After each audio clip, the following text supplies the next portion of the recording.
Welcome to the Bandano Podcast, where we're calling a spade a spade. Great to be here with you guys today. Stephanie White is a loser and a liar. She has a losing mentality, and she just constantly lies every time she's in front of a microphone. Lie, lie, lie, lie. Stephanie White lies is what we're going to start calling her. Stephanie White lies. Gave an interview yesterday, press conference, media availability, where she did two of her favorite things. Lied and showed off her loser mentality. Stephanie White's not obsessed with this. She's not obsessed with this.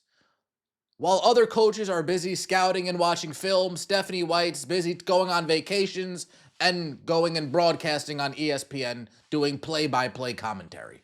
She's not obsessed with this. While other teams, coaches are game planning and strategizing, Stephanie White is on vacations and at ESPN doing play-by-play commentary. She's not built for this. She's going to ride CC for as long as she can ride her for. If the Indiana Fever win a championship, it's in spite of Stephanie White, not because of Stephanie White. If the Indiana Fever win a championship, it's because Caitlin Clark dragged this bunch to the championship, not because Stephanie White coached her tail off. Let's get right into it, shall we? Stephanie White lies. Stephanie loser mentality. Press conference. Like the video, hype the video. Let me know your thoughts in the comment section below and subscribe to the channel. That would mean so much to me. Let's start with the white lies part of this, shall we? Yeah, I mean, I think that exhibition play, preseason play is always, trying to get a lot of different, players out there. I think, some of these have been kind of freak things that have happened.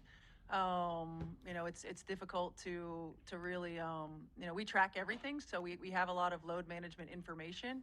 But again, we talk all the time about controlling the things that you can control.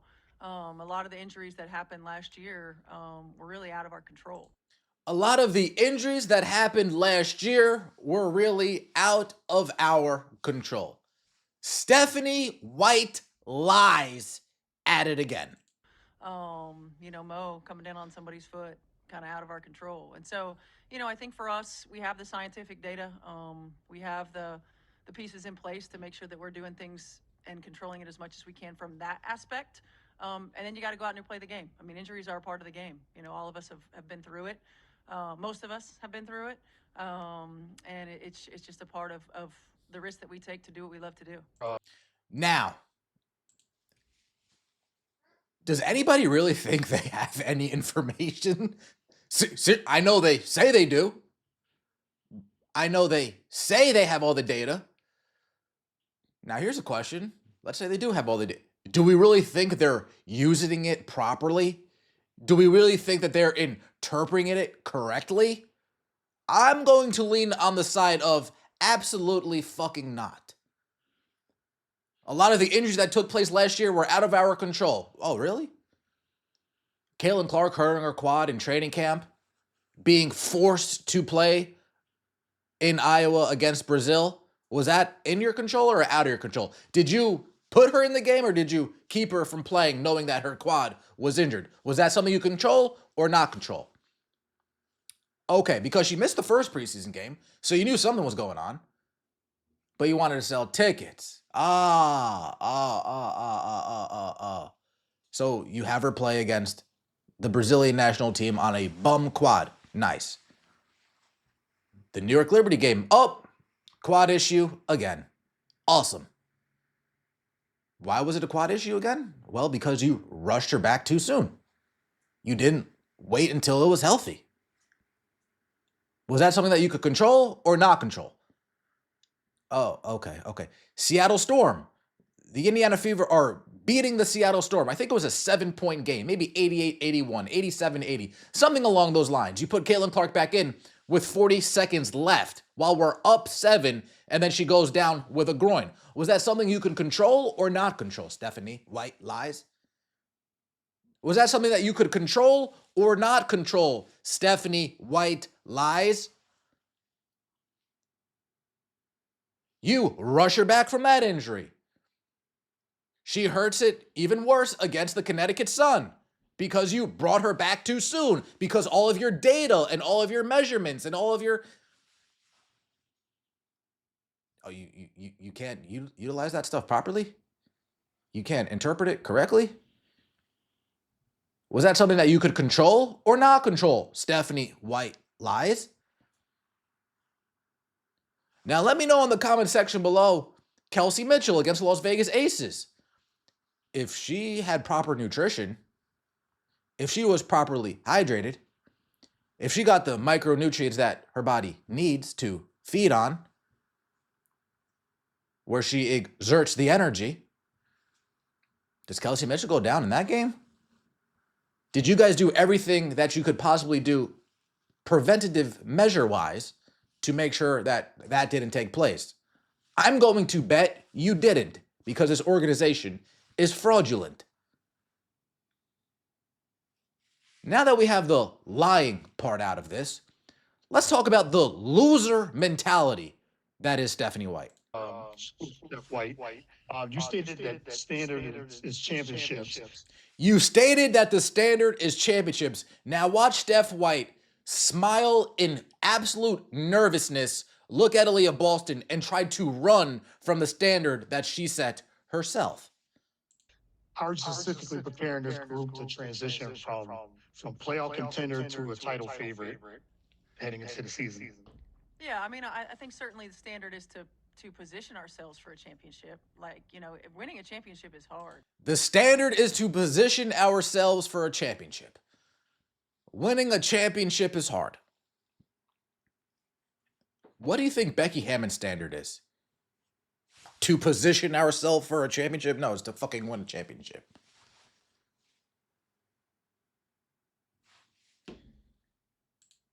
I mean, anybody who's been a part of championship teams can tell you there's so many things that really have to come into play. Peaking at the right time, being healthy, right matchups, all of those different things. And especially in a series, winning a championship is hard.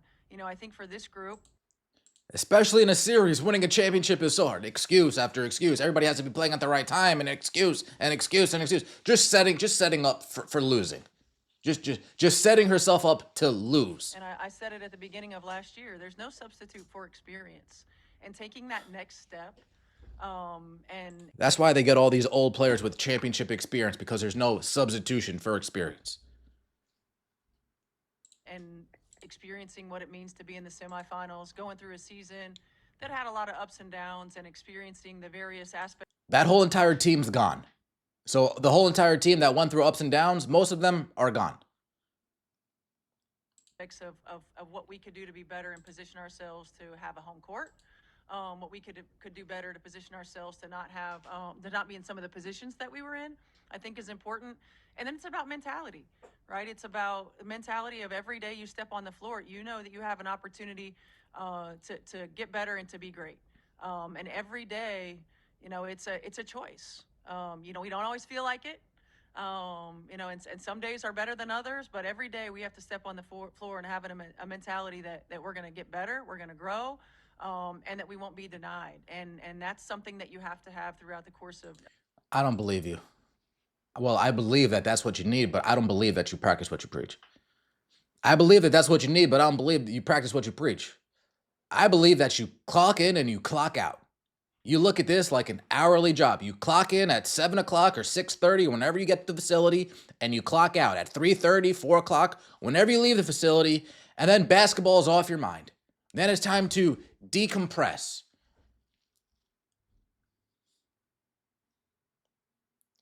This isn't the first time, though, she talked about championship not being the focus here. Sophie walks past you and calls you what up, mate. And last year, a lot of the players talked open door policy. Yeah. Any new things that you'd like to implement as a coach this year that continues to promote that vulnerability between you and the players? I think the biggest thing is just be who we are. This is not something that is structured or sketched out, or this is just who we are. And especially with like Bree and Rima and we've played in this league. Like, we understand, and we've played for a lot of coaches. You know, I coach the way that I would have wanted to be coached, and I think Bree and Rima do very similar things. You know, we've been through the ups and downs, and we also understand that there's a human element to everything that we do. And yes, we want to win. Yes, we're going to push each other to be the best that we can be. The players are going to challenge us to be the best that we can be. But at the end of the day, we're all humans who love this game, who love to be around each other, who value shared experience. And when I think back on my career, you know, it's not always about winning the championships. And Then what the fuck is it about? Only losers say that.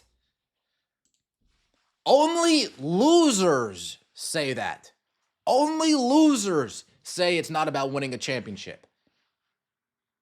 To Kobe, do you think it was about anything other than championships? No, it was only about championships.